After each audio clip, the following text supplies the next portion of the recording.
Hello, Endow ladies and friends. My name is Annette Bergeon, and I am the CEO of Endow. And I am here with Laura Zambrana, our Director of Content, and we are going to talk about how to start an Endow group of your very own. Many of you are familiar with Endow, and you know a lot about what we do, and about maybe some of you have even been in an Endow group at some point, but actually hosting a group of your own is something that takes a little bit more energy and effort. And so today we wanted to kind of walk through the steps of how to start an Endow group. It's something that is not difficult, but it is something that takes a little bit of planning up front. And we just want to give you some guidance and some ideas about how to get the ball rolling on starting your very own Endow group. I myself have been in Endow Group for over a decade, but I've never hosted one myself. But my dear colleague, Laura, has hosted Endow Groups for many years and is quite an expert. So I'm excited, Laura, to talk to you about some of the details and to try to break it down into steps that are manageable and easy to understand for our Endow community. So if you would, let's talk about the very first step to starting an Endow group. How would you actually get started how would you get started in planning to host an Endow group on your own? Well, first of all, thank you for Annette for having me on today and for getting to talk about getting a group started, because that's what we're all about here at Endow. So for the first step for getting your Endow group off, again, just getting it started, getting off the idea stage into an actual happening stage, is to look at our list of studies and kind of see what study is really stirring your heart. So certain people will read through our list, and you can find our list on our curriculum pathway page on our website. We'll link everything below, and you can look through and see which study kind of stirs your heart, and then which study would you want to do with other women in your area. A lot of times we recommend starting with Letter to Women. That's John Paul II's document that he wrote in 1995 for all women of the world. And it's a great entry point into the feminine genius and also into the Endow methodology. So we do everything read aloud. Our studies are about 8 weeks, 12 weeks, depending on the different studies. But Letter to Women is a great place to start. And at Endow, we also think that it's really vital that all women come to understand their feminine genius. And Letter to Women is one of the documents where John Paul II really outlines some of his ideas and thoughts about the feminine genius. So we really hope that all women of the world, not just Catholic women, will encounter this document at some point in their life. And that's why we recommend it. But do you have to start with Letter to Women? No, so what's so fun about our portfolio is that there's a lot of different entry points. So somebody may be coming to their Catholic faith and discovering Edith Stein for the first time, and this incredibly robust theology, phenomenology, all the things that Edith Stein brings to the table. So if Edith Stein is someone who's really fascinating to you, that's a great study to start with. The other one people love starting with is the Christian meaning of suffering.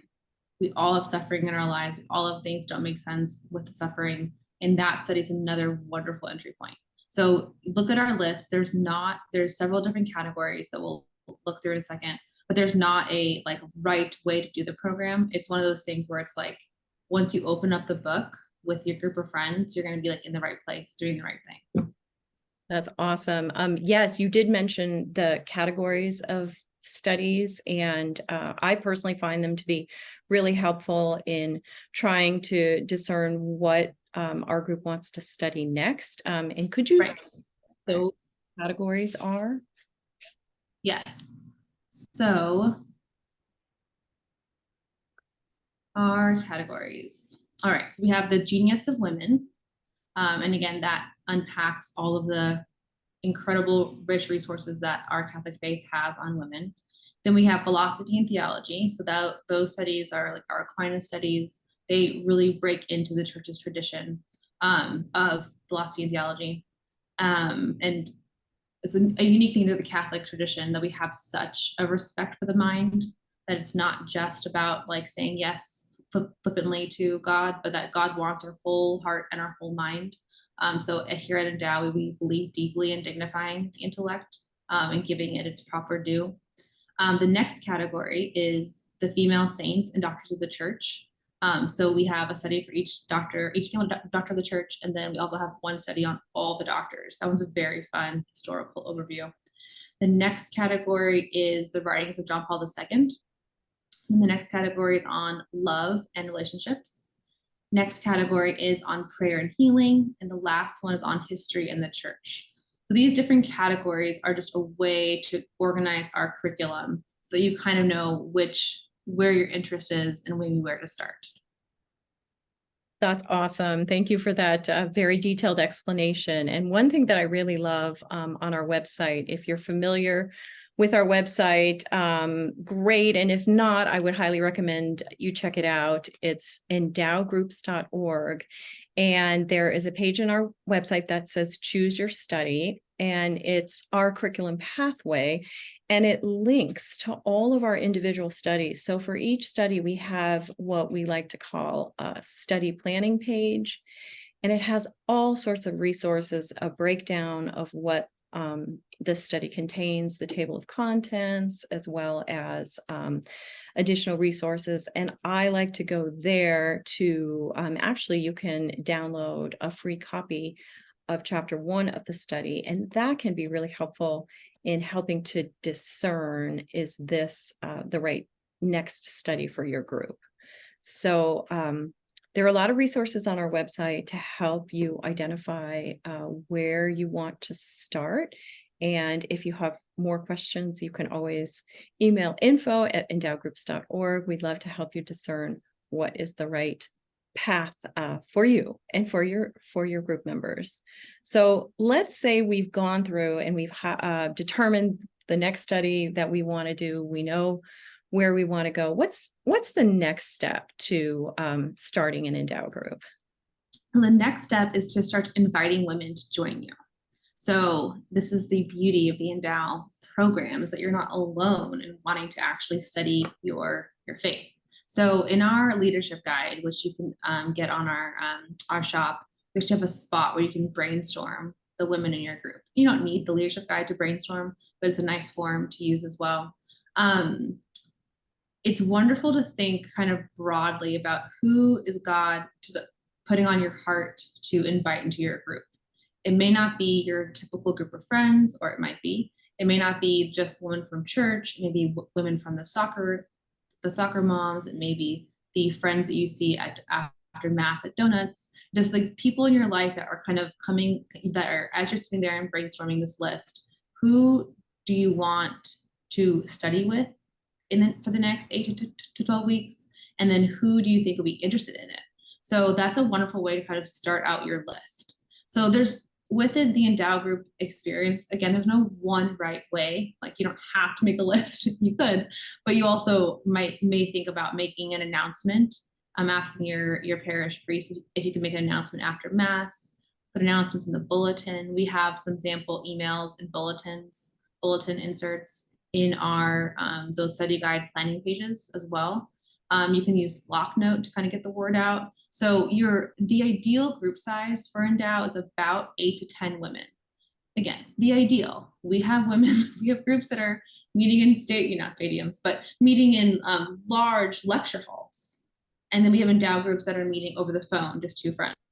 So there's a wide variety in what an Endow group should look like. The only should is that there's meeting happening, like the meeting is happening. That is like the should. Women should gather in groups and discuss important things. That is a good thing. But in terms of the ideal size, because it's 8 to 10 women, you want to aim to invite people like a little over that, because you're not sure about people's schedules, availability. I've led lots of Endow groups over the years, and some women are very faithful every time I host a group, they're there. And other women, like, it's a season of life. They can't be there for every Endow group. But each meeting, you want enough women there to have a strong and robust discussion. Yes, I totally agree. I've been in Endow groups of varying sizes, and it seems that the 8 to 10 mark is a really good number because if you have a few women miss, you still can have a very robust discussion. But then if you start to get larger than 10 or 11 and 12, it can be difficult for everyone to have an opportunity to share.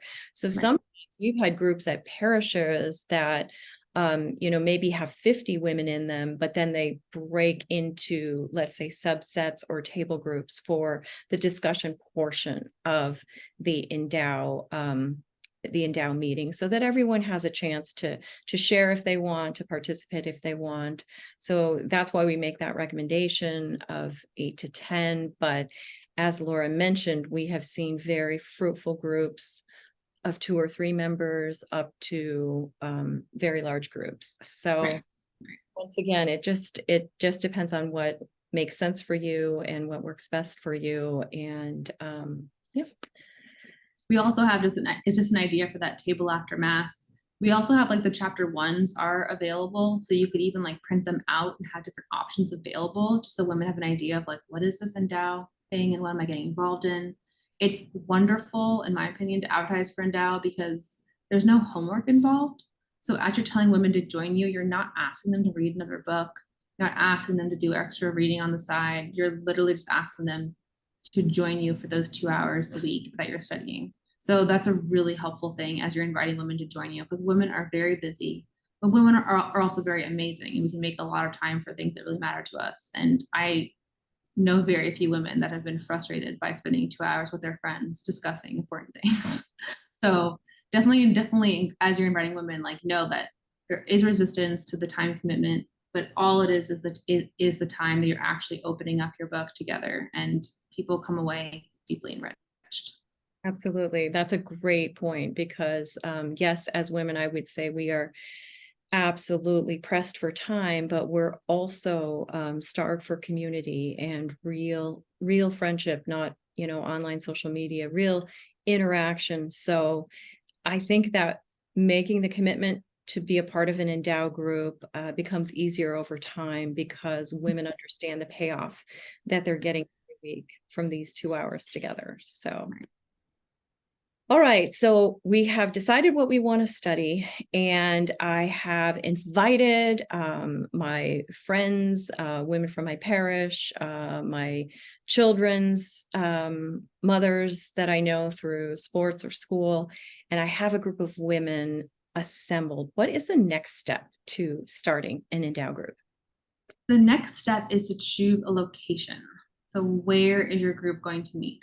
I have seen groups meet in co-working spaces. That's worked really well here in California when everyone's busy and trying to meet up. I've seen a lot of parishes host groups as well at their parish center. And then we also have a lot of groups that meet in members' homes. So homes, backyards.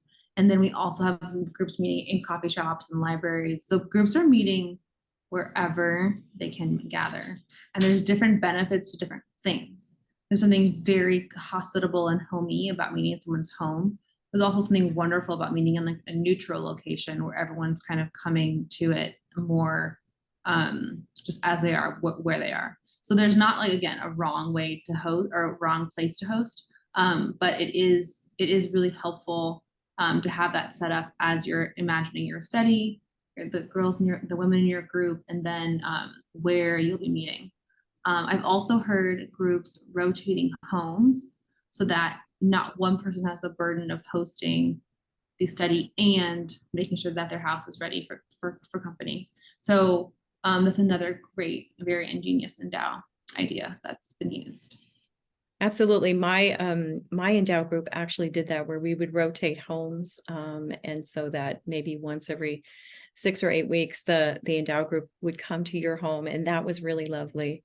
Another thing that we did was we would reserve a conference room at the local library. So we could meet at the library. A lot of them have meeting spaces that are free for the community to use. You just need to have someone reserve it in advance. And that worked out really well.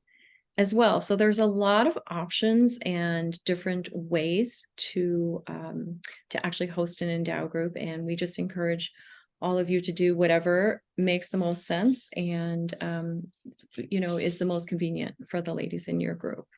So great, Laura. We've decided what we want to study. We have decided who we want to have a part of our group, and we have chosen a location. What is the fourth step for starting Endow Group?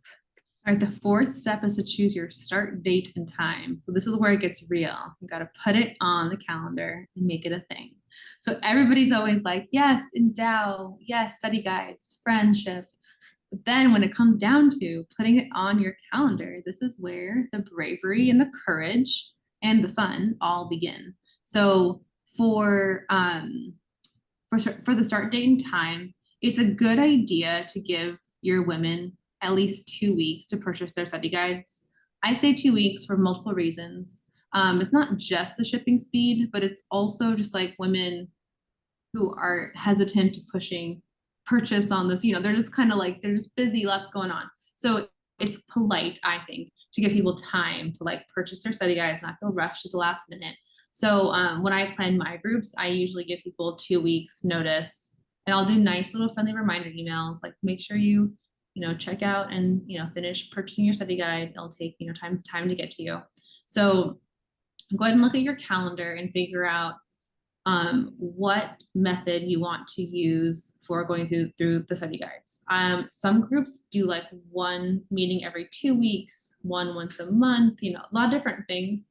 The typical Endow schedule is to meet weekly. It creates more intimacy. It creates a sense of getting things done, like you're making progress. And then the week in between, it's kind of like old school episodes on TV that used to come out once a month, once a week. You like think about the episode. You think about the study guide all week long. Like after your study, you met all week long. There's little things that will come up and remind you of it. And I think if you went for a month, it wouldn't be as fresh. Again, the Holy Spirit will absolutely use it. And we have great groups that meet once a month. But I think the weekly, I've seen the weekly method born like to bear a lot of fruit. So on our website, I created a neat little chart for those planning inclined to see, like, if you started on this day of the month, where would your end date be? So you can kind of see, I like to see if I start September, will I end in October? Well, maybe, but not. Like, it helps me to kind of plan my life. And I really like one of the things for hosting a group that's really helpful is to really stick to your plan, so that women know what to expect. So if you're adding a meeting here and skipping here, it can get kind of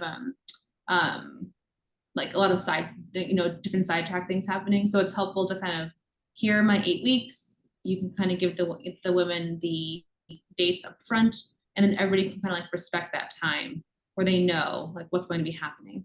The other thing with the date is the time. So choosing the time wisely. So also on our study guide planning pages, we have a format that we suggest. It's purely a sample. It's not, there's no timer going off, unless you're in my group. My timer does go off, but you don't have to have a timer. But it's really helpful, again, to really honor your start time and honor your stop time. So I like the hours like 7 to 9 or 7:30 to 9:30. Like those tend to be like the most hospitable for all different people, whether they're working or they're moms, or they're working and moms, there's professional life, whatever's happening. 7 to 9 seems like a good time frame. And so within that, it's important that there is obviously time for conversation at the beginning. Hello, how are you? Not just diving in, but that very quickly the meeting does start. And then your women will get used to that format, that they show up and we start. And then I'm a bigger stickler for the end point. Like whatever you say is the end, you end. And then if people want to stick around and talk longer, that's great. But at least those who came to study know that they didn't miss any, they came to study and they got what they came for. And then if they have an early morning the next morning or small babies at home, they're not like lingering, like, is this meeting going to end? I think the 7 to 9 like time frame is very, very like respectful of people's times. And it makes it easier, in my opinion, to show up again, because you know that the moderator, that the host is actually going to like respect your time as well. So that's my suggestion and for making the Endow groups, the actual Endow meeting itself run well. You can look at our website for what we recommend. It's also in our study guides for how to break up the meeting. But more or less, it's you're reading, discussing, and then I always put a 10-minute break in the middle because it just kind of helps to, your brain. Endow is not, it's not a walk in the park. Your brain is on, so it's helpful to have those 10 minutes in the middle to kind of break, get some more refreshments, and then dive back into studying.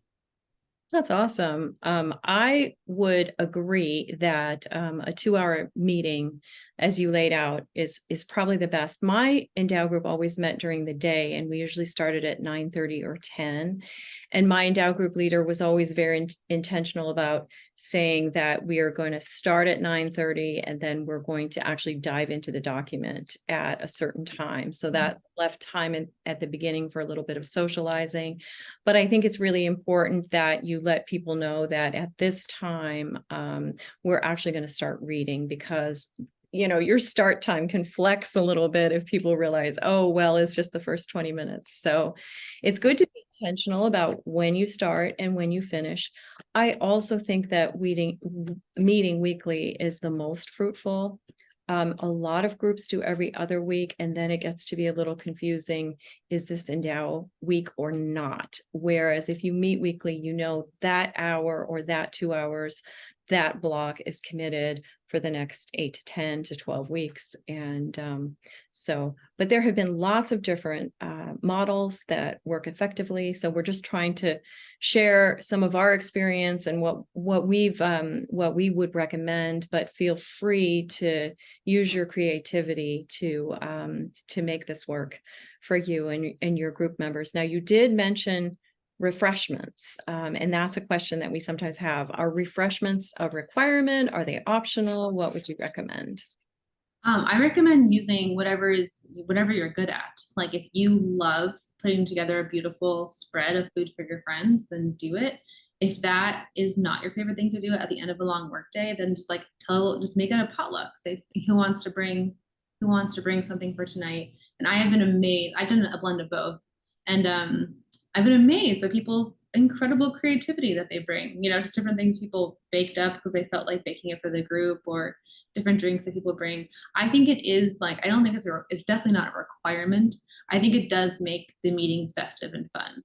So I think having something around to offer, even just sparkling water and some fruit, I think is like a lovely, it's a lovely atmosphere to kind of build, because it's not just about the study guide. You're also creating an atmosphere in which people are being exposed to these truths all together. And so there's something very like holy and sacred about the Endow group experience, that once you're sitting down, opening up the book, there's like a beautiful vulnerability that happens just by opening the book, by saying we're all gathering and we want to do this together. So it's worth honoring that moment. I love it. Perfect. And I did also want to briefly mention that we do have quite a number of groups that meet online, that meet virtually.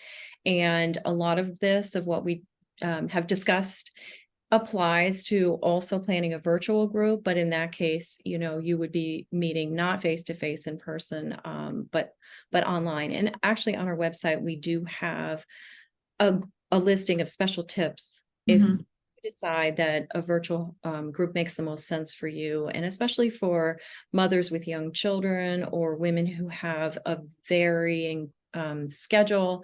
It may actually make more sense for your group to meet online rather than in person, and that is absolutely a valid way to go. And we've seen just amazing fruitfulness with some of our online groups as well. So Laura, so you've taken us through the 4 steps for starting an Endow group. We chose our study. We invited women to join us. We chose a place to meet, and then we chose a start date and time. Any final thoughts? Anything else that we should do at this point to get ready to launch into the Endow experience? Lots of prayer and lots of courage, like this is the step of actually hosting a group is just such a wonderful, wonderful step. And I think until you have done it, it's hard to know. It's like any major milestone. Once you're in it, you're like, of course, I would do this. But until you host that first group experience, it can be very intimidating. So I want you guys to know that we're here, we've all been in groups, we're here for you. Endow, our apostolate, is explicitly here by God's will to actually support you in this. So you're not alone. So please email us and keep us posted of how things are going. Can we help you guys troubleshoot? Have you been marketing your group and not getting people? Please use the Endow team as a resource. So we're very available. Our emails are all on the website. We have our info, wonderful info, as well for support. So just know that you're not alone. And if you have that that kind of urge in your heart, like, oh, I should do this. You should do this. This is going to be a good thing. Like, you're going to be happy you did this. And then I was thinking about the Marian aspect of Endow and just how one woman's yes sets the whole world ablaze. Like Our Lady's simple yes to the angel, she had no idea exactly what he was gonna, the whole plan, but her yes really, really changes the world. So each woman, each of you listening, to say yes to, I'm going to make time to start an Endow group, you have no idea that ripple effect. I am constantly amazed by the stories of Endow women and the ripple effect. So really be open to being an instrument of the Holy Spirit, saying yes, opening your home, opening your calendar. And we're so excited for you to start on this journey. I could not agree more. That was so beautifully said. I have witnessed in my own life, my Endow hosts just being an amazing channel of grace that continues to pour out into all of the members of my group. So if you are even contemplating doing this, taking this on as a ministry and as something that you'd like to bring to your community, we could not encourage you more. And it's a tremendous gift to the women that you will invite. So please don't hesitate to reach out to us with any questions or concerns or follow-up. We're here for you. We are praying for you, and God bless you all. Thank you so much, Laura. Thanks, Annette.